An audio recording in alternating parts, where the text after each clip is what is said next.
स्वामी रामदेव एक बार फिर से दिल्ली आए हैं और देश को नया संकल्प दे रहे हैं। क्या संकल्प है, खुद स्वामी रामदेव बताएंगे क्या संकल्प देने वाले हैं? एक मास, एक उपवास, इसके करने से देश के करीब 4.5 लाख करोड़ की तो आर्थिक बचत होगी।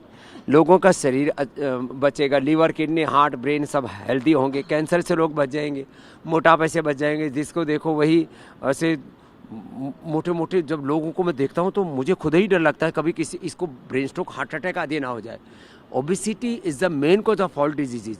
ओबिसिटी को ठीक करने से लेकर के ऑटोफेजी, माइटोफेजी को ठीक करने से लेकर के लाइपोलाइसिस, लाइपोजेनेसिस, पूरे शरीर का जो सेल्फ हाइजीन सिस्टम है उसको हम फास्ट से एकदम डीप क्लीनिंग कर देते हैं अंदर से बॉडी की।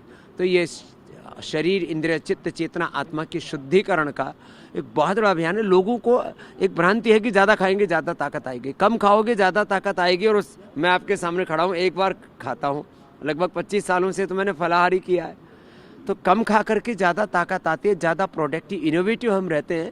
लोगों की भ्रांति है कि ज़्यादा खाने से कोई ज़्यादा ताकत आती है, ज़्यादा सुख मिलता है। यदि आप कम खा करके ज़्यादा सुखी रह सकते हो, लॉन्जिविटी के लिए, इम्यूनिटी के लिए, एंटी एजिंग के लिए, फास्टिंग इज़ द अल्टीमेट।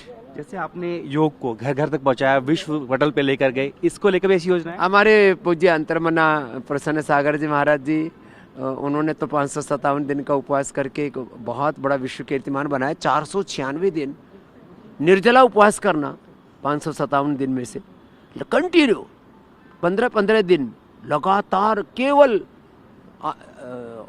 प्राणवायु पर रहना, कोई जल नहीं, कोई खाना नहीं। अपने का अन्न संकट भी दूर होगा। हाँ, अन्न की समस्या भी का भी समाधान होगा और तन मन भी पावन होगा। दिल्ली में अंतर्राष्ट्रीय जन मंगल सम्मेलन की शुरुआत हो चुकी है। आचार्य लोकेश मुनि जी हमारे साथ हैं। आप तो पहले से ही त्याग और तप की जीवन जी रहे हैं, लेकिन आम लोगों तक क्या संदेश यहाँ से देना चाहते हैं? देखिए, पहले तो मैं जन मंगल ट्रस्ट को इस बात के लिए बधाई देना चाहूँगा, इस सम्मेलन के लिए। और मैं पूज्य अंतर्मना प्रसन्न सागर जी, आचार्य श्री प्रसन्न सागर जी महाराज के श्री चरणों में वंदन भी करना चाहूँगा कि उन्होंने एक बहुत बड़ा बीड़ा उठाया है और इससे हमारी 140 करोड़ की आबादी का स्वस्थ बनने का एक मूल मंत्र मिलेगा। उपवास जो है बहुत ही साइंटिफिक प्रक्रिया है। जैन धर्म में तपस्या का, त्याग का सदैव महत्व रहा है, किंतु आज मेडिकल साइंस भी इस बात को एक्सेप्ट करता है कि अगर जैसा हम भोजन करते हैं वैसा ही दिमाग में न्यूरोट्रांसमीटर बनता है, उसी के साथ। इसीलिए हमारे ऋषि मुनियों ने कहा था, जैसा खावे अन्न वैसा होवे मन। तो और दूसरे में हमारी ये शरीर रूपी जो मशीन है, उस मशीन को विश्राम की आवश्यकता होती है। और आचार्यवर ने जो ये आह्वान किया है महीने में एक उपवास का, मैंने स्वयं भी उस यज्ञ में आहुति लगाई है। और मैं टीवी 9 के माध्यम से देशवासियों से अपील करना चाहता हूँ, आइए इस अभियान से जुड़िए। स्वस्थ भारत से ही समृद्ध भारत का निर्माण होगा।